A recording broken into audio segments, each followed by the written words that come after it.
Hello po. Ako po si Maika. I-share ko lang po ang karanasan ko noon sa patay nung bata pa ako. Natatandaan ko pa nang minsan akong isama ng mama ko sa lamay ng kumare niya. Dito lang din malapit sa amin sa may Kabuyaw, Laguna.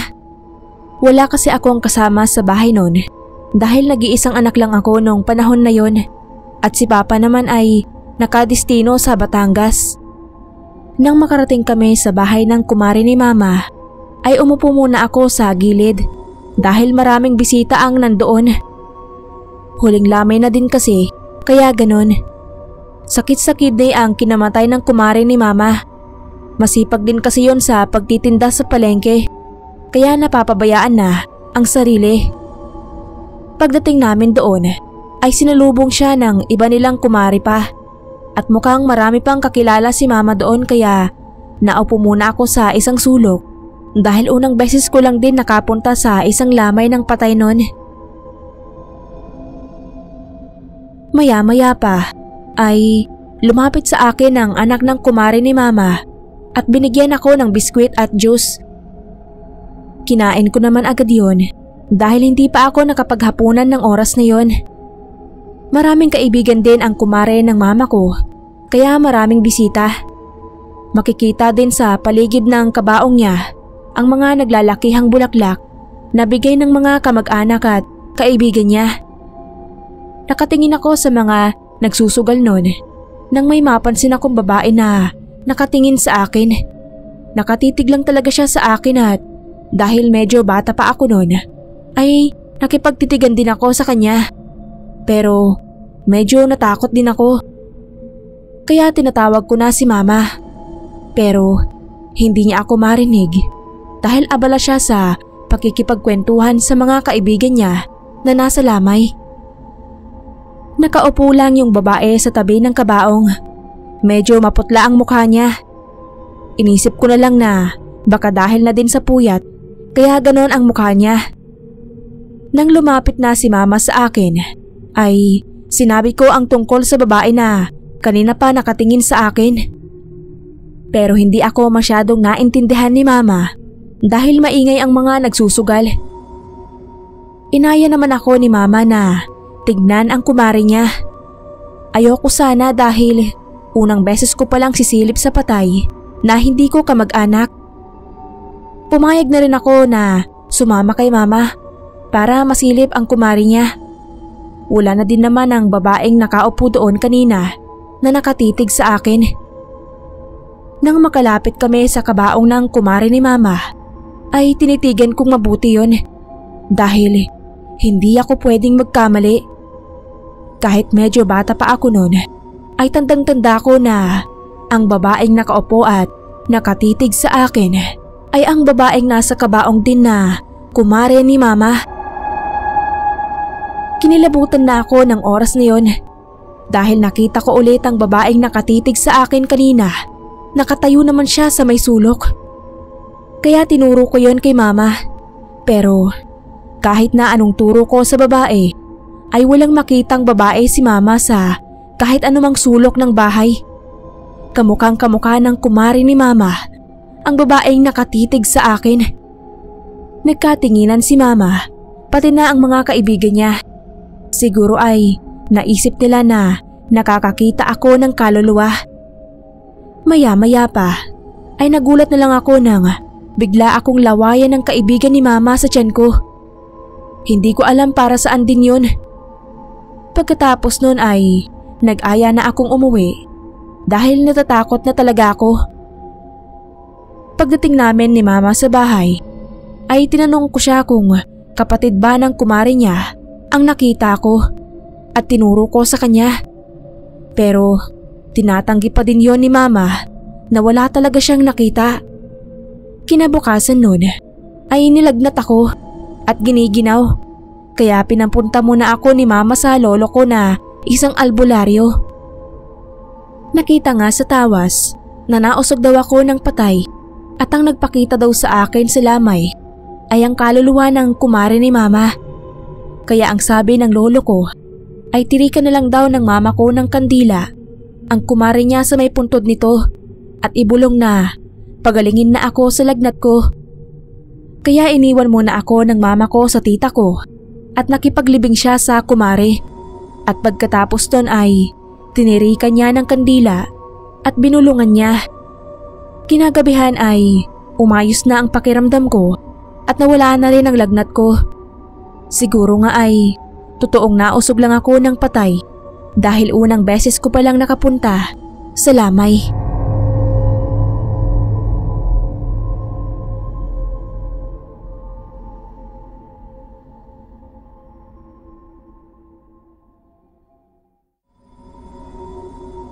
Magandang araw po sa inyo. Ako po si Lizelle at isa po akong nurse sa public hospital dito rin sa lugar namin. Gusto ko lang po i-share sa inyo ang isang kababalaghang nangyari sa buhay ko. Nangyari ito nang mamatay ang kaibigan kong si Justin. May pagkabading po siya, pero kahit ganoon siya ay mabait naman po siyang anak, kaibigan at maaasahan sa pamilya nila. Yun nga lang ay masakit talaga ang naging pagkamatay niya dahil sa mga taong ginawan siya ng masama. Araw po ng graduation namin noon. Napakasaya naming lahat ng araw na yon. Inaya ko si Justin na sumama sa gagawing party naming magkakaibigan. Pero tumanggi siya dahil may hinanda din daw ang mama niya sa bahay nila. Isinasama niya rin ako doon pero ang sabi ko, pagkatapos na lang ng party ay susunod ako sa bahay nila. Pinaghandaan siya ng mama niya dahil magna cum laude si Justin. Matalino naman talaga siya.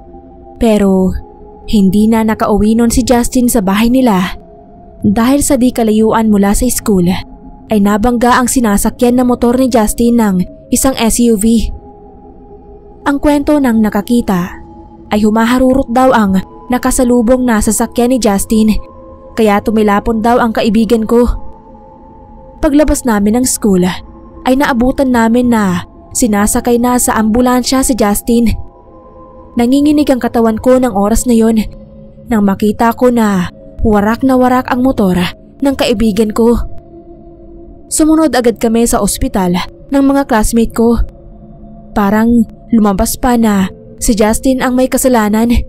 Pero may mga nakakita daw na parang nakainom ang driver ng SUV.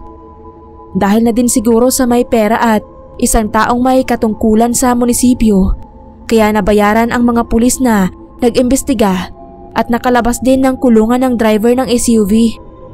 Sobrang sakit ang nangyari sa kaibigan ko dahil na-comatose siya. Pero ilang araw lang din siya sa ospital ay bumigay na din ang katawan niya. Malaki ang naging pinsala sa ulo niya dahil sa pagkakabagok. Nang unang gabi ng lamay ni Justin, nandoon na kaming lahat ng mga kaibigan niya. Nagpunta din ang driver ng SUV na nakabangga kay Justin at nagbigay ng pera.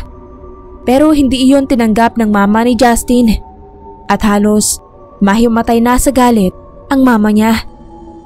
Pinaalis na lang ng mga kamag-anak nila ang nakabangga kay Justin dahil baka kung ano pa raw ang magawa nila dito. Nang hating gabi na, bukod sa kandila na nakasindi sa magkabilang gilid, ay nagsindi din ng kandilang itim ang mama ni Justin. Sinumpa niya na sana ay huwag patahimikin ni Justin ang may kasalanan kung bakit siya namatay. Nagpaulit-ulit din yon sa ilang gabing lamay ni Justin. Alam ko ang nararamdaman ng mama niya, pero nakakakilabot pa din makita. Hanggang sa maya-maya lang ay tumunog ang piano mula sa kwarto ni Justin. Mahilig kasi siyang magpiano. At isa din kasing choir si Justin sa kapilya nila. Doon na ako nang hilakbot. Ibig sabihin ay nandoon ang kaluluwa ni Justin. Kahit na natatakot kami, ay tahimik lang kami sa naririnig at sinasabayan pa ng mga alulong ng mga aso sa paligid. Sobrang nagtayuan ang mga balahibo ko. Hindi ko alam kung namalikmata lang ba ako dahil mula sa kwarto ni Justin ay nakita ko siyang nakatayo doon, pero nawala din naman agad. Nagsalita din ako na Sana ay matanggap na ni Justin ang pagkawala niya kahit na alam namin na hindi pa siya handa. Maya-maya lang ay naging tahimik na. Ang tanging naririnig na lang ay ang pag-iyak ng mama niya. Dumating ang araw ng libing ni Justin pero pati ang langit ay nagdadalamhati dahil bumuhos ang malakas na ulan. Nang matapos ang misa ay tumila din naman. Naihatid namin si Justin ng maayos sa huling hantungan niya. Nakakakilabot din ang nangyari dahil parang dininig ang mga sumpa ng mama ni Justin. Dahil ang nakabanggaan ni Justin ay nabalitaan din namin na hinold up at pinatay. Siguro nga ay mali ang ginawang pagsumpa ng mama ni Justin. Pero alam kong matatahimik na rin ang kaluluwa ni Justin dahil nakuha na niya ang hustisya.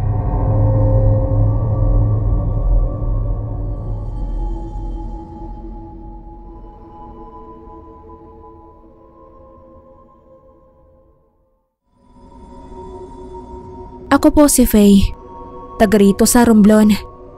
Gusto ko lang po ibahagi sa inyo ang kababalaghan na nangyari sa akin nung nasa college pa lang ako. Nangyari yun nung mamatay ang ninang ko, si Ninang Susan.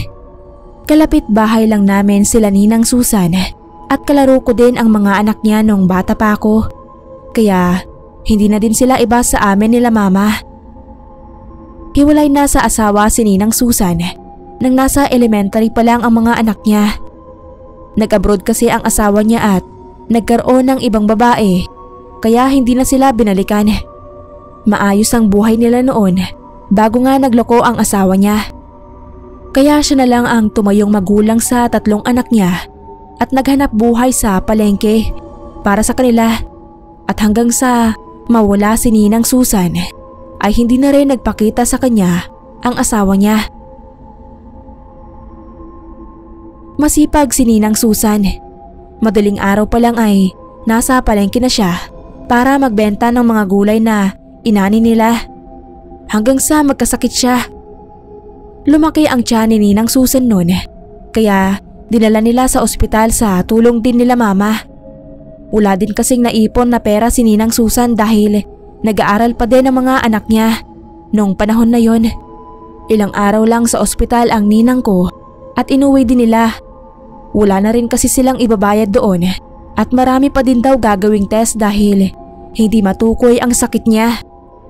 Nagpadala na lang si Ninang sa albularyo dahil doon siya mas naniniwala. At ganun nga ang nangyari. Nang dinala si Ninang Susan sa manggagamot ay nakita na may sumasalbahe daw sa kanya. May lihim na galit daw yun kay Ninang Susan kaya barang ang iginanti nito. Pero si mama ay hindi naniniwala. Baka may totoong sakit daw si Ninang Susan kaya ganun ang nangyari sa kanya. Mga ilang araw lang ay lalong lumalala ang sakit ni Ninang Susan. Magkalapit lang kasi halos ang bahay namin kaya nadidinig namin palagi ang mga daing niya at iyak sa iniindang sakit. Hanggang sa isang gabi nga ay humahangos na kumakatok sa amin si Karen, ang anak ni Ninang Susan. Sinabi niya na wala na daw ang nanay niya. Hindi na daw nakayanan nito ang sakit at hindi na daw nagising pa. Sobrang naawa kami sa naging sitwasyon nila ng mga oras na iyon. Kaya kami na lang nila mama ang nag-asikaso kay Ninang Susan para maiayos ang burol niya. Sa unang gabi ng lamay ni Ninang Susan ay kami nila mama ang nag-aasikaso at iba pang mga kapitbahay. Hindi din namin alam kasi kung nasaan ang mga kamag-anak ng ninang ko. Dahil simula lumipat sila rito ay wala naman pumupuntang kapatid ni Ninang Susan sa bahay nila. Gumagawa kami noon ng mga bulaklak na ilalagay sa tabi ng kabaong ni Ninang Susan. Nang bigla na lang mamatay ang isang kandilang nasa gilid. Nagtaka kami nila mama dahil wala naman kahangin-hangin ng gabing yon. Nagkatinginan na lang kami at nagpatuloy sa ginagawa. Maya-maya pa ay nakaramdam ako na naiihi ako Kaya dumiretso na ako sa banyo nila Ninang Susan dahil nandoon naman din ako.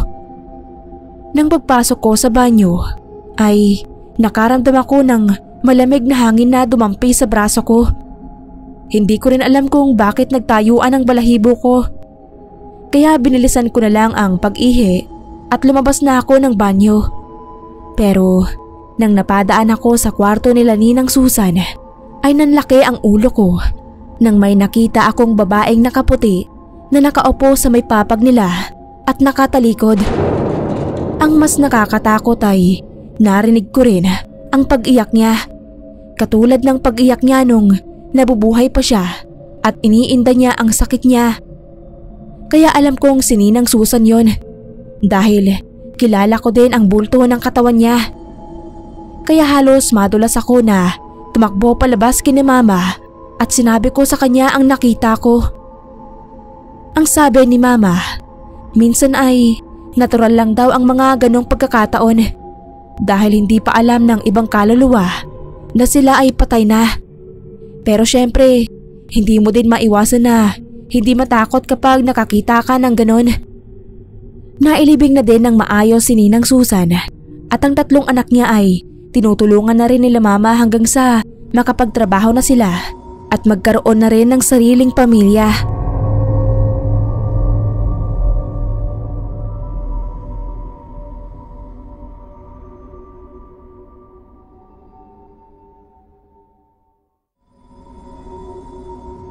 Kamusta po kayong lahat?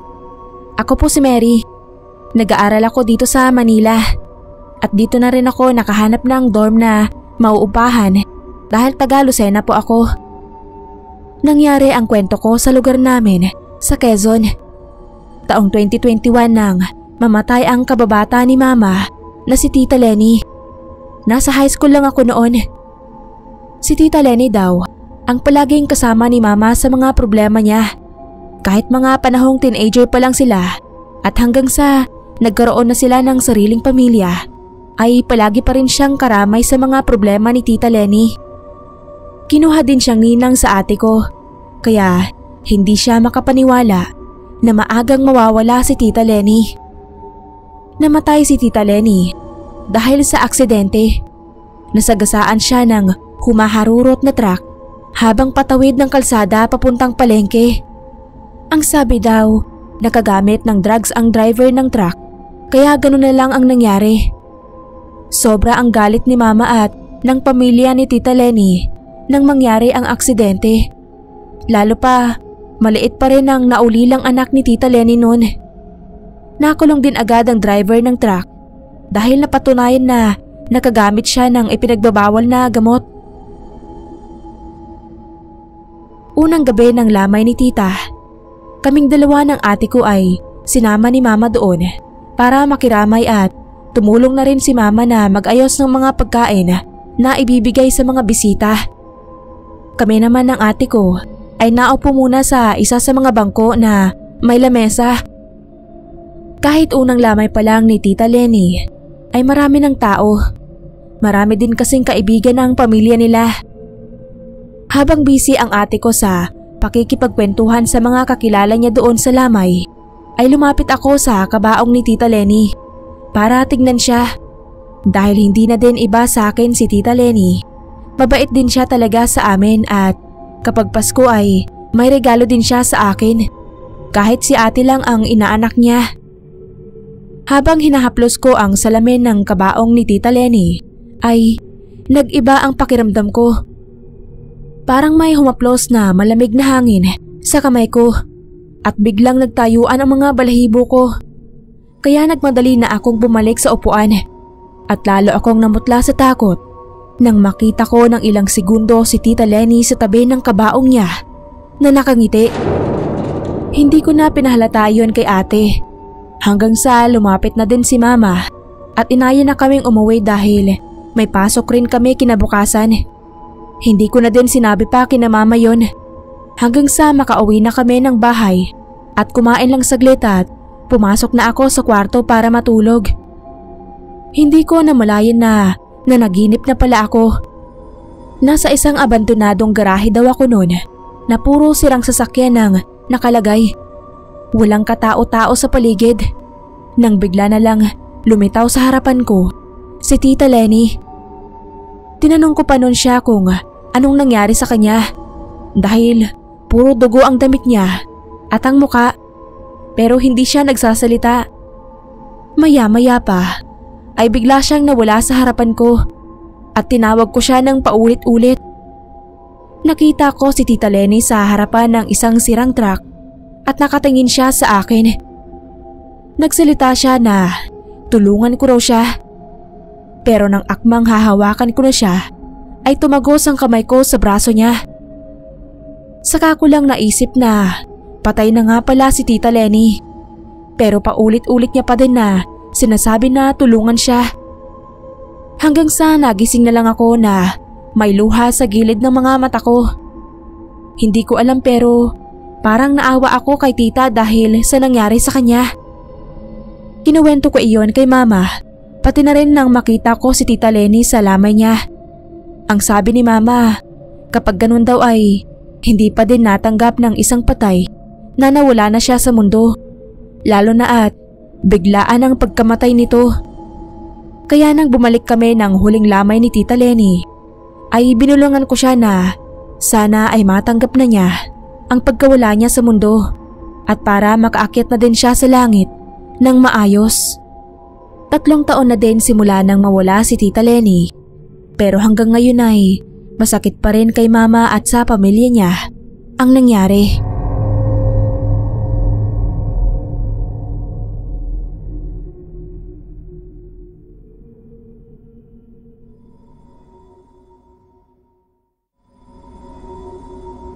Kamusta po kayo? Tawagin niyo na lang po ako sa palayaw kong Ella. Ang kwento pong ibabahagi ko sa inyo ay nangyari sa lamay ng lola ko na si Lola Linda. Nangyari po yun nung high school pa lang ako. Ang lola ko po ay isang manggagamot at naghihilot din sa mga napilayan. Marami ang nakakakilala sa kanya dito sa lugar namin sa Leyte. Halos lahat sa baryo namin ay sa kanya nagpapagamot. Hindi naman din kasi nagpapabayad si Lola Linda. Kung ano lang ang kaya nilang ibigay ay tinatanggap ni Lola Linda. Kaya marami ang nalungkot at nanghinayang sa pagkawala niya. Dahil malaking kawalan daw siya sa baryo namin at matutuwa naman ang mga may galit sa kanya. Dahil wala nang manggagamot na kakalaban sa mga masamang ginagawa nila. Ang kwento ni mama sa akin, bata pa lang daw sila ay nanggagamot na si Lola Linda at may nakaengkwentro na siyang aswang na nasugatan ni Lola dahil nung ipinagbubuntis ni Lola ang pangatlong kapatid ni mama ay umaaligid na palagi sa bahay nila ang aswang. Wala daw noon si Lolo Natoy dahil nasa destino at sila lang mag-iina ang naiiwan sa bahay. Nawala daw yun ng matagal nang masugatan ni Lola at bumalik na lang nang namatay na si Lola Linda dahil matindi pa din ang galit nito kay Lola. Ang sabi nila ay lumipat lang daw ng bahay yon sa gitna ng kagubatan kaya hindi mapuntahan ng mga tao para mapaalis.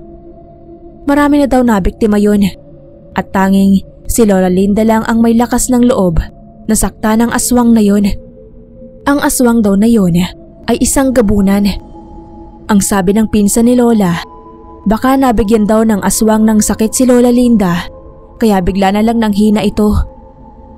Pero bago yun, ay lahat na ng pangontra ay ginawa na ni Lola Linda para malabanan ang aswang. Pero may kakaibang ginawa daw yun para panghinaan si Lola Linda at magkasakit. Kaya nung lamay ni Lola ay hindi nawawalan ng bantay ang kabaong niya. Nagsasalitan sa pagbabantay sila mama at mga kapatid niya at mga kamag-anak. Kami naman ay sa umaga nagbabantay dahil sigurado sila na nag-aantay lang ng pagkakataon ng aswang na makuha ang katawan ni Lola at mapalitan daw ng dahon ng saging. Nakita daw kasi ng kapitbahay namin na may umaaligid na matanda sa bahay namin. Mabuti na lang din daw ay hindi nawawalan ng mga tao gabi-gabi. Halos puno lagi ang bawat lamesa dahil nga sa marami ding kaibigan si Lola Linda. Nang huling lamay ni Lola ay umulan ng malakas kaya nagsialisan ang mga taong nagsusugal kasabay pa nun ang pagkawala ng kuryente. Kaya nataranta kami sa paghahanap ng kandila bukod sa kandila sa paligid ng kabaong ni Lola at hindi nila napansin na wala palang nagbabantay kay Lola.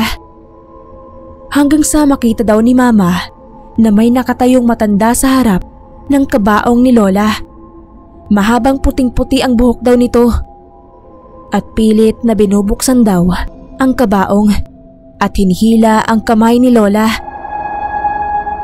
Mabuti na lang daw at nandoon si Papa at nakakuha agad ng buntot pagi at nahampas iyon ni Papa. Kaya mabilis daw na umalis iyon na parang sobrang nasaktan. Hanggang sa nagkaroon na ng kuryente at sinabi ni Mama iyon sa mga kamag-anak niya. Kaya todo bantay na kami kay Lola hanggang sa mailibing na siya. Nang masimentohan na ang puntod ni Lola ay nilagyan iyon nila Mama ng bawang at buntot pagi para kahit paano ay hindi pa rin malapitan iyon ng aswang na gabunan. Ilang taon na din ang lumipas at hindi na din bumalik pa ang aswang sa lugar namin kahit ang puntod ni Lola Linda ay maayos naman. Nagpasalamat din kami na kahit ganoon ang nangyari ay hindi niya nakuha ang katawan ni Lola Linda at napanatag na rin kaming lahat.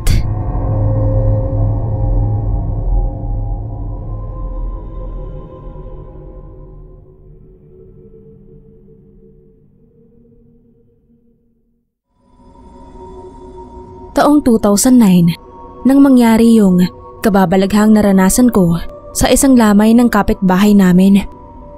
First time ko pong maka-experience ng ganoon at hindi ko talaga makakalimutan. Kaya gusto kong i-share sa inyo, mga kapasta. Tawagin niyo na lang po akong Min. Kapitbahay namin ang pamilya ni Aling Lita at Mang Ponyong. Mula pagkabata ay saksi ako sa madalas nilang pag-aaway at plansadora nila ang nanay ko. Kaya madalas ay nandoon din ako sa bahay nila. May kasalbahian si Mang Ponyong. Bukod sa pagiging babaero, ay sinasaktan pa niya si Aling Lita. Gustuhin mang umalis ni nanay dahil magulo daw sila, nangihinayang din siya sa kikitain. At kahit daw palagi nag-aaway ang mag-asawa mabait naman sila pareho sa amin. Totoo naman yun. Galante sa amin si Mang Ponyong at matulungin din si Aling Lita. Hindi lang namin alam kung bakit ganoon sila na parang matindi ang galit sa isa't isa. Hanggang sa nagkasakit ng malubha si Aling Lita at naratay. Naging bedridden siya. Inasikaso naman siya ni Mang Ponyong. Sabi ng nanay ko, ipinapagamot at pinapakain. Yun nga lang hindi naging hadlang yung pagkakasakit ni Aling Lita para hindi sila mag-away. Ang kaibahan lang, hindi na nakakalaban si Aling Lita sa pananakit sa kanya ni Mang Ponyong. Wala nang magawa si Aling Lita kundi magmura at sumigaw hanggang sa lumala pa ang kondisyon niya. Madalas sa hating gabi ay nagigising kami pag naririnig namin ang panaghoy niya at mga daing. Nagmamakaawa siya kay Mang Ponyong na tigilan na ang pananakit sa kanya. Naaawa man daw si nanay, hindi naman siya pwedeng makialam. Wala ding magawa ang mga anak sa kalupitan ni Mang Ponyong sa nanay nila. Hanggang isang araw, bumigay na din ang katawan ni Aling Lita. Hindi man lang kabakasan ng emosyon si Mang Ponyong sa buong lamay ni Aling Lita hanggang sa mailibing ito. Pero ilang linggo lang makalipas ang pagkamatay ni Aling Lita ay ikinagulat ng mga kapitbahay ang bigla na lang panghihina ni Mang Ponyong, gayong malaki at malakas ang pangangatawan nito. Nagpabalik-balik din siya sa ospital dahil hindi malaman ng mga doktor kung ano talagang sakit niya. Hanggang sa tuluyan din siyang manghina at maratay na kagaya ni Aling Lita. Pero hindi pa din nagbago si Mang Ponyong. Namamalansa pa din si nanay sa kanila Kaya nakikita niya na ang mga anak naman ang pinagmamulupitan ni Mang Ponyong sa kabila ng kalagayan niya. Isang gabi, naalimpungatan kami sa malakas na pagsigaw sa kabilang bahay. Halos dingding lang kasi ang pagitan namin, kaya dinig talaga namin ang pagsigaw ni Mang Ponyong mula sa ikalawang palapag ng bahay nila. Umiiyak siya na parang takot na takot at isinisigaw niya ang pangalan ni Aling Lita. Mula noon ay halos gabi-gabi na ding madidinig ang pag-iingay na yun ni Mang Ponyong. Nakikiusap na tigilan na siya ni Aling Lita. Kaya madami ang nagsasabi na minumulto siya ng asawa niya. May 6 na buwan na ako sa trabaho ko na stay-in. Nang pag-uwi ko sa amin ay datnan kong nakaburol na si Mang Ponyong. Di kagaya ni Aling Lita, mas matagal lang ipinaghirap ni Mang Ponyong bago tuluyang namatay. At dahil nagkataong nandoon ako, kaya sumama ako kay nanay sa lamay ni Mang Ponyong. Tumulong si nanay sa pag-aasikaso sa mga nakikiramay, kaya inabot na kami doon ng lampas hating gabi hanggang sa unti-unting maubos ang mga tao. Tanging mga nagsusugal na lang sa labas ang nandoon. Napapapikit na ako noon at hinihintay ko na lang lumabas si nanay nang may isang babae ang pumasok at diretsong pumunta sa harap ng kabaong. Hindi ko nakilala pero pamilyar ang tindig niya. Nakatingin ako sa nakatagilid na babae habang iniisip ko kung sino nga ba siya. Nang bahagya akong yumuko para silipin kung sino siya, ay saka ko nakilala na si Aling Lita pala yun. Kaya umunat na ako ng upo sa bahika at inat. Pero bigla akong natigilan at pinanlakihan ng ulo nang ma-realize ko na si Aling Lita nga yun. Pero patay na si Aling Lita. Binalikan ko ng tingin yung babae sa harap ng kabaong at ganun na lang ang pagkabigla ko nang makumpirma kong si Aling Lita nga. Noon ko lang napansin na puro pasa ang mukha niya at maputla na gaya ng isang bangkay. Para akong itinulo sa pagkakaupo habang nakatingin sa multo ni Aling Lita na nakatunghay sa kabaong ni Mang Ponyong. Nakangiti ito ng paismid na para bang sinasabi na amanos na sila. Nang humarap siya sa akin ay nanginig ako sa takot. Doon ako natauhan at biglang napatayo, sabay sigaw kay nanay. Nang lumabas si nanay mula sa kusina ay biglang nawala ang aparisyon ni Aling Lita.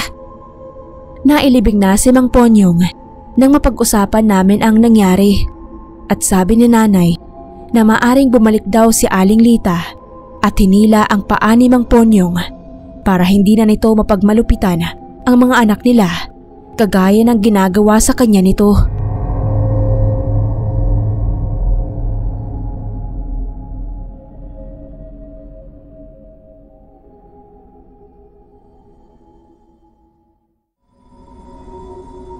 Mayra po ang pangalan ko at taga Romblon. Pero sa kasalukuyan ay dito na po ako namamalagi sa Taguig at nagtatrabaho sa isang hotel. Ang ibabahagi ko po sa inyo ay tungkol sa naging karanasan ko noong kasalukuyang nakaburol ang lola ko, si Lola Mitring na nanay ng papa ko. Dalawa lang sila ni Tita Aubrey na naging anak ni Lola. Pero si Tita Aubrey ay halos sa Amerika na lumaki nang kunin ng tatay niyang Amerikano noong nasa 7 taon pa lang siya. Pero paminsan-minsan ay umuuwi siya ng Pilipinas para bisitahin si Lola Mitring. Nagkaisip ako na kami lang ni Lola Mitring ang magkasama. Baby pa lang daw ako nang sabay na mamatay ang magulang ko, kaya si Lola Mitring na ang nag-alaga sa akin. Mabait naman si Lola, pero istrikto nga lang siya sa pagpapasunod sa mga bagay na itinuturo niya sa akin, kagaya ng pagiging madasalin. Sobra kasing relihiyosa si Lola Mitring. Malaki ang paniniwala niya sa kapangyarihan ng dasal. May edad na din si Lola nung time na nawala si Papa. Kaya nung makatapos ako ng high school ay naging masakitin na siya hanggang sa tuluyang pumanaw. Walang ibang pamilya si Lola o malapit na kamag-anak kundi si Tita Aubrey. Kaya hinintay ko siyang makauwi para magdesisyon sa lahat ng bagay na may kinalaman sa lamay ng Lola. Kasama ni Titang umuwi sa Pilipinas ang asawa niyang foreigner at 2 anak na halos kaedaran ko lang. Kahit paano ay nakita ko naman na nalungkot talaga si Tita sa pagkamatay ng mama niya.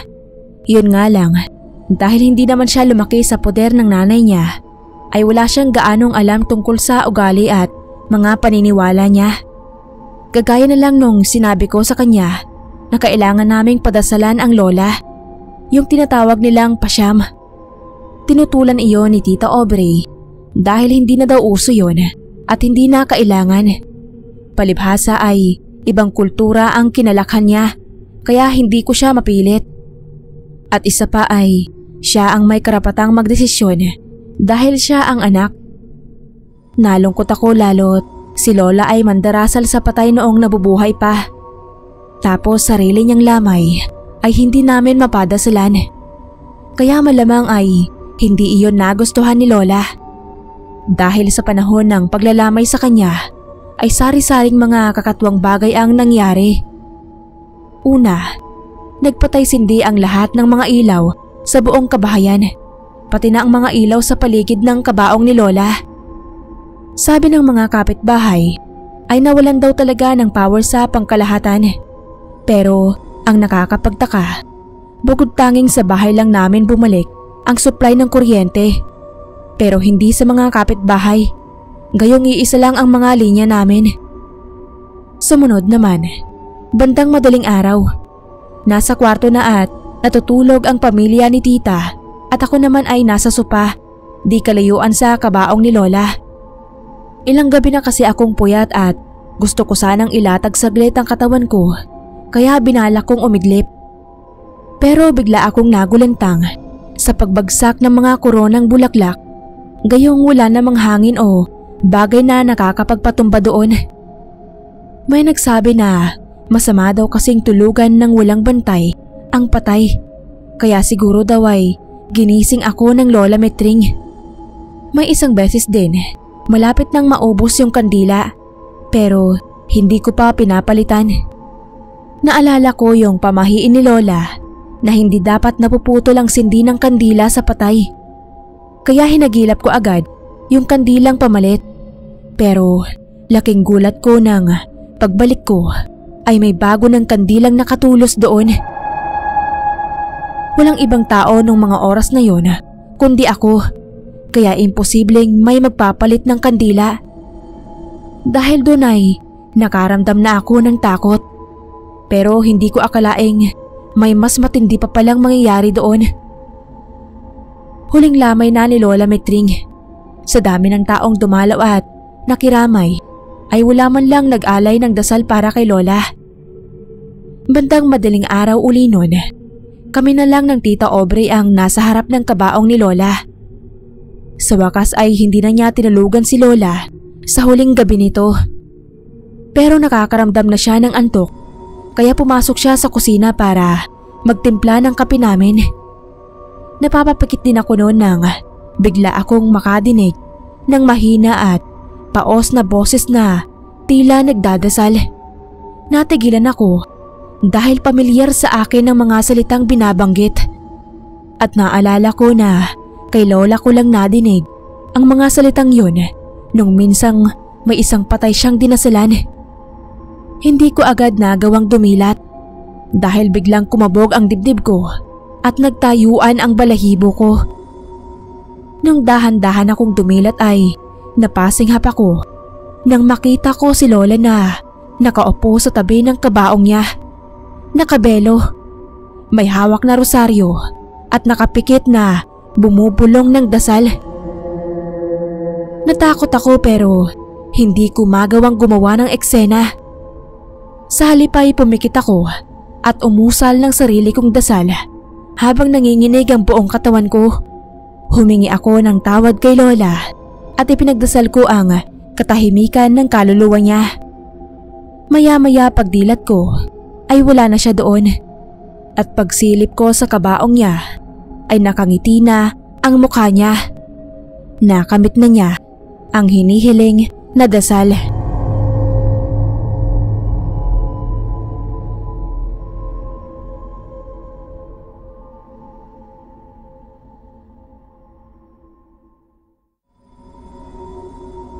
Magandang araw po sa admin at narrator ng channel na to at ganun din po sa lahat ng kapwa ko subscriber. Divine po ang pangalan ko. 33 years old na taga Marikina. Ang isishare ko po ay tungkol sa na-experience namin ng asawa ko nung pumunta kami sa isang lamayan. Nangyari po yun way back 2013. Bago pa lang po kami nagsasama ng mister ko at isa pa lang ang anak namin. Hindi namin akalain na makaka-encounter kami ng ganoon at sa dinami-dami pa ng tao doon sa funeral homes nung gabing yun, kami pa talaga yung napili. Sabay-sabay po kasing namatay sa isang car accident yung 3 barkada ni Donnie na mister ko. 2 sa mga yon ay ninong ng anak namin. Sa iisang funeral homes lang sila nakaburol at halos gabi-gabi ay nandoon kami. Huling lamay na nun at gaya ng mga nakaraang gabi ay nagpunta kami sakay ng tricycle na hiniram namin sa tatay ni Donnie. Pero kinailangan naming isama yung anak namin na nasa 2 taon ng edad. Nataon kasing walang magbabantay sa kanya noon. Pero pagdating namin ay punong-puno ng tao sa funeral homes at wala na kaming mapwestuhan. Kaya nag-decide kaming pahupain muna ang dami ng tao at makiupo muna sa ibang lamay. Napagkamalan kaming bisita doon kaya inalok kami ng pagkain ng may patay. Magalang naman naming tinanggihan yun at sinabing sa kabilang patay kami pupunta at nakiupo lang. Pero ipinilit pa din sa amin. Wala daw problema kahit hindi yung patay nila ang sadya namin. Tinanggap na lang namin yung pagkain at nagpasalamat. Maya-maya ay nakalipat na din kami sa talagang paglalamayan namin. Pero hindi pa katagalan ay biglang nagligalig ang anak namin. Nag-iiyak siya na parang may kinatatakutan. May itinuturo siya na hindi naman namin nakikita. Dahil sa reaksyon ng anak ko ay hindi ko maiwasang mataranta at makaramdam ng takot. May ilang matanda doon na nagsabi na baka daw may nakausog. Na dapat daw kasi ay nilagyan namin ng pangontra pag ganoong dadalhin namin sa isang lamay ang bata. Baka daw kasi natsyempo na may ligaw na espiritu doon na siyang nakikita ng bata kaya nagliligalig. Dahil sa sinabi nila ay lalo akong natakot kaya inaya ko na si Danny na umuwi na. Napilitan naman siyang sumunod. Pero hanggang makarating na kami sa parking ay nag-iiyak pa din at nanginginig na sa takot si Prince. Hindi ko na alam kung anong gagawin ko para pakalmahin siya. Sa awa ng Diyos, nang makasakay na kami at nagsimulang tumakbo, ay natahimik naman din siya. Awang-awa ako sa anak ko na hiningal sa pag-iyak. Pahibi-hibi na nakasandal siya sa dibdib ko noon. Binabagtas na namin ang highway noon pabalik ng Marikina. Madalang na din ang mga sasakyan sa bahaging yon. Akala ko ay nakatulog na ang anak ko pero nakadilat pala siya. Maya-maya ay nakita ko sa salamin na nasa harap namin ang biglang pamimilog ng mata niya sabay angat ng ulo na nakasandal sa braso ko. Titig na titig siya sa side mirror ng tricycle. Kinabahan ako dahil nagsisimula na naman siyang may katakutan. Hanggang sa bigla na nga lang siyang manginig at magsisigaw. May itinuturo siya sa side view mirror. Nagpumigla siya sa pagkakahawak ko at nagsumiksik sa likod ko. Pilit ko namang inaaninaw kung anong nakikita niya sa salamin. At maging ako ay biglang napamulagat nang makita ko sa salamin ang nakakatakot na anyo ng isang babaeng duguan. Malaki at luwa ang mga mata nito na tinutuluan din ng dugo. Nakipagsabayan ako ng pagsigaw sa anak ko habang tinatawag si Danny. Pero sa halip na pansinin ako, ay naramdaman kong tumulin ang takbo namin na nagpadagdag pa ng takot ko. Hindi ko na alam nun kung saan ako matatakot, kung sa babaeng duguan ba o sa napakabilis na takbo namin. Parang walang nadidinig si Danny kahit nagsasabay na ang pagsigaw namin ng anak niya. Bigla siyang sumigaw na kumapit daw kaming mabuti. Noon ko napansin na natataranta at takot na takot din si Danny. Padalas din ang tingin niya sa side view mirror niya. Isang malakas na preno ang muntik nang magpasubsob sa amin. Nasa harap na kami ng isang simbahan noon kung saan madaming tao dahil may event sa plaza. Dali-daling bumaba si Danny at inilabas kami ng tricycle. Nagtatakbo kami papunta sa karamihan ng tao.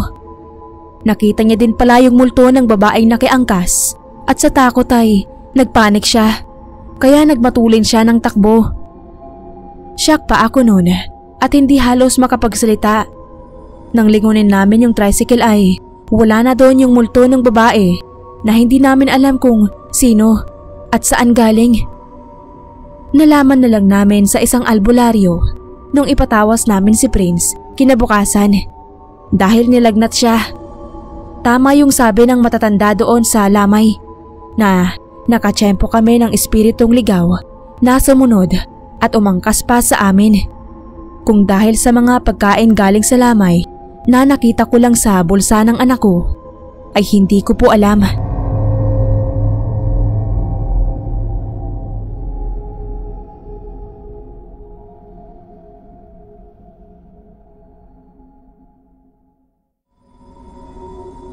Hello po sa inyo, admin at followers ng channel na to. Amber po ang pangalan ko. May gusto lang po akong i-share na kakaibang kwentong na-experience ng mama ko. Maliit pa daw ako noon, kaya hindi ko pa alam yung tungkol sa pangyayari na yun sa kapitbahay namin. May natatandaan lang ako noon na parang nagkakagulo yung mga kapitbahay namin sa lamay, pero hindi ko naintindihan kung bakit. Mga taong 1999 pa daw po kasi nangyari yun. Namatay po yung asawa ng kumare ng mama ko na itago na lang natin sa pangalang Aling Tessie. Yung asawa niya, natawagin na lang din nating Mang Penga, ay operator ng ilang perya na nag-ooperate sa iba't ibang lugar. Mabait si Mang Penga. Libre lang kaming nakakasakay sa mga rides nila kapag dinadala kami ni mama doon ng mga kapatid ko. Natatandaan ko pa ang itsura ni Mang Penga. Para siyang inchik, pataba at malaki ang tiyan na laging nakaluwa dahil lawlaw palagi ang suot na short. May mahabang balbas din siya sa baba niya na minsan ay tinitirintas. Pero ayun nga, isang araw inatake sa puso. Naging punong abala si mama noon sa pag-aasikaso sa lamay ni Mang Penga sa pakiusap ni Aling Tessie na noon ay mahina na at medyo may pagkaisip bata pa. Sa mga anak naman ay wala ding maasahan dahil halos lahat ay puro may mga pagkakulang-kulang. Nasa lahi talaga nila yon. Si mama ang nakipag-usap sa serbisyo ng punerarya, pero yung panganay na anak ang nangahas na makipag-usap sa sementeryong paglilibingan. Hinayaan na ni mama sa pag-aakalang nagawa naman niya iyon ng maayos. Pero hindi naging maayos at mapayapa ang burol ni Mang Penga dahil sa maligalig na anak na kung ano-anong pinagagagawa, kaya ang daming aberya ang nangyari. Kinikilabutan nga daw si mama sa pinagagawa ng mga anak nung mag-asawa. Yung panganay lang ang kahit papaano ay maayos-ayos ang isip kumpara sa mga kapatid. Kaya medyo nakahinga ng maluwag si mama nung araw ng libing ni Mang Penga. Dahil sa wakas ay matatahimik na din ito. Umaga ang libing at marami-rami din ang mga dumalo. Pero ganun na lang ang pagkadismaya ni mama nang hindi sila tanggapin ng sementeryo dahil hindi daw sila naka-schedule ng araw na yun kundi sa ikatlong araw pa. Kaya walang nakahandang paglilibingan kay Mang Penga. Iyon daw kasi ang nilagay na petsa ng panganay na anak. Magagawan naman daw ng paraan kung gusto talaga nilang sa araw din na yon mailibing si Mang Penga. Pero aabutin pa daw ng gabi dahil maghuhukay pa sila. Kaya pinayuhan sila na iuwi na lang muna uli ang bangkay. May nakaburol kasi sa kapilya ng sementeryo noon, pero wala silang nagawa kundi ibalik lang muna uli si Mang Penga sa bahay nila. Noon lang daw siya nakakita ng patay na ibinalik sa bahay. Pagsilip nga daw niya kay Mang Penga ay madilim ang mukha nito na tila hindi nagugustuhan ang nangyari. Umuwi muna si Mama sa bahay para umidlip, pero bigla siyang nagulantang nang madinig ang malakas na sigaw ni Aling Tessie. Hangos na pumunta siya agad sa kanila. Nakita niya si Aling Tessie na takot na itinuturo ang kabaong. Nawala daw doon ang bangkay ni Mang Penga. Sinilip naman ni Mama at maging siya ay napasigaw sa gulat nang makita niyang wala nga doon ang bangkay. Wala nang taong nakikipaglamay doon dahil hindi na isinet up ang kabaong. Nataranta siya at nagtayuan ang balahibo sa takot. Pero nung magtawag sila ng tao ay biglang nandoon na uli ang bangkay ni Mang Penga. Hindi daw alam ni Mama kung anong nangyari. Kung namalikmata lang ba sila ni Aling Tessie o ano. Basta nakita daw niyang walang laman ang kabaong. Maya-maya ay may dumating doon na taga-sementeryo at sinusundo na ang bangkay. Pasado 6:00 na ng gabi noon, kaya medyo madilim na din. Kabilin-bilinan daw kasi nung taong nagbantay at tumulong sa kanila na maghukay na kailangang mailibing ang bangkay sa araw ding yun. Nagtaka si Mama kung sino ang tinutukoy ng supulturero dahil wala naman silang inutusan na magbantay doon dahil may usapan na sila na maghihintay lang sila ng pasabi. Idinescribe yun ng supulturero pero biglang natigilan ng mapatingin sa litrato ni Mang Penga na nasa ibabaw ng kabaong. Nagkakandautal na tinanong daw nito kung yun ba yung namatay. Nang sabihin ni Mama na yun nga, ay bigla daw itong namutla at naupo. Yun daw kasi mismo yung taong tumulong sa kanila na maghukay ng paglilibingan. Nasyak si na Mama at hindi makapaniwala sa sinabi ng supulturero. Pero hindi ito mukhang nagbibiro dahil kita niya ang takot at panginginig ng katawan nito. At paano din ipapaliwanag ang nakita nila Aling Tessie na pagkawala ng bangkay ni Mang Penga sa loob ng kabaong. Nang lakas loob niyang silipin uli ang bangkay ay lalong nanindig ang balahibo niya nang mapansin niyang madumi na tila may lupa ang mga kamay nito.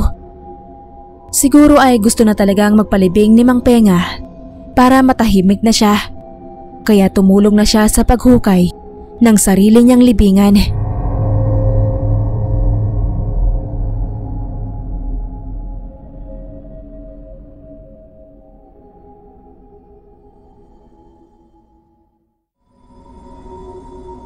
Ako po si Carol na taga Bicol.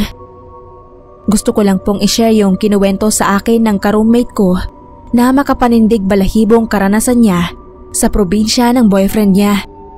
Itago na lang natin sila sa pangalang Ruby at Ronnie. Matagal na po kaming magkasama sa inuupahan naming kwarto at nasa iisang company lang din kami. Bilang matagal na nga kaming magkasama kilala ko na din po ang ugali niya na may pagkaseryoso at hindi magbibiro ng ganoon. Kaya naniniwala po ako na totoong nangyari yung kinuwento niya sa akin. Nag-alangan nga lang daw siyang ikuwento sa akin dahil baka mag-iba ang tingin ko sa boyfriend niyang si Ronnie. Anniversary daw kasi ng parents ni Ronnie at ipinaimbita siya ng mga iyon dahil gusto daw siyang makilala. Naging maayos naman daw yung paghaharap nila at naramdaman niya na welcome siya sa pamilya nila. Ganon din sa mga kamag-anak na nakapaligid doon. Mabait daw ang pakikitungo sa kanya. Halos karamihan daw doon ay partido ng nanay ng boyfriend niya. Nasa kabilang bayan kasi ang partido naman ng tatay niya. na gusto nga rin daw niyang makilala.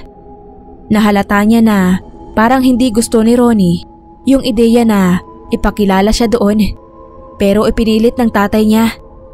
Sasama daw kasi ang loob ng mga yun kapag nilamang dumating sila at hindi dumaan doon. Lalo't kasalukuyang nakaburol noon ang tiyuhin ni Ronnie. Bale pinsang makalawa na lang daw yon ng tatay niya. Pero sa probinsya kasi walang malayong kamag-anak. Basta kadugo. Doon na sila dumiretso pagdating nila dahil nandoon naman daw ang karamihan sa mga kamag-anak nila. Kung gaano kainit ang pagtanggap sa kanya ng mga kamag-anak ni Ronnie sa mother's side, doon daw sa mga kamag-anak ng tatay niya ay kakaiba ang aura ng mga tao. Kung makatitig daw sa kanya ay yung tipo na parang inuuri siya. Puro seryoso ang mukha at wala man lang ngumingiti sa kanya. Kaya nakaramdam siya ng pagkailang. Ramdam niya na parang hindi komportable si Ronnie. Alam siguro nito na hindi siya gusto ng mga yon. Hindi siya palasilip sa patay, pero napilitan siyang tumayo at sumunod dito nang tumunghay ito sa kabaong ng tiyuhin. Ayaw niya kasing maiwan sa upuan. Paglapit pa lang daw niya sa kabaong ay may naamoy na siyang kakaiba. Masangsang na amoy na halos magpaduwal sa kanya, pero nagpakapigil-pigil siya. Alam niya kasing nakasunod ng tingin sa kanya ang mga tao doon. Kaya napilitan din siyang tumingin sa mukha ng bangkay. Nagtaka siya nang makita niyang parang may bahid ng dugo ang bibig nito. Pasimple niyang kinalabit ang boyfriend niya. Pero parang umiiwas ito at sa halip ay niyaya na siyang maupo. Pero bago pa siya makatalikod sa kabaong ay kitang-kita daw niyang dumilat ito at matalim ang pagtingin sa kanya. Kaya napasigaw siya sa gulat. Nataranta daw si Ronnie at agad siyang inilabas ng bahay. Nanginginig siya sa takot nang iupo siya nito at tanungin kung bakit siya sumigaw. Pero hindi daw niya alam kung paano sasabihin nakita niyang may dugo ang bibig at nakadilat ang bangkay ng tiyuhin nito. Nakapalibot na kasi ang mga kamag-anak ni Ronnie na masama ang tingin sa kanya. Kaya nagdahilan na lang siya at sinabing may nakita lang siyang daga.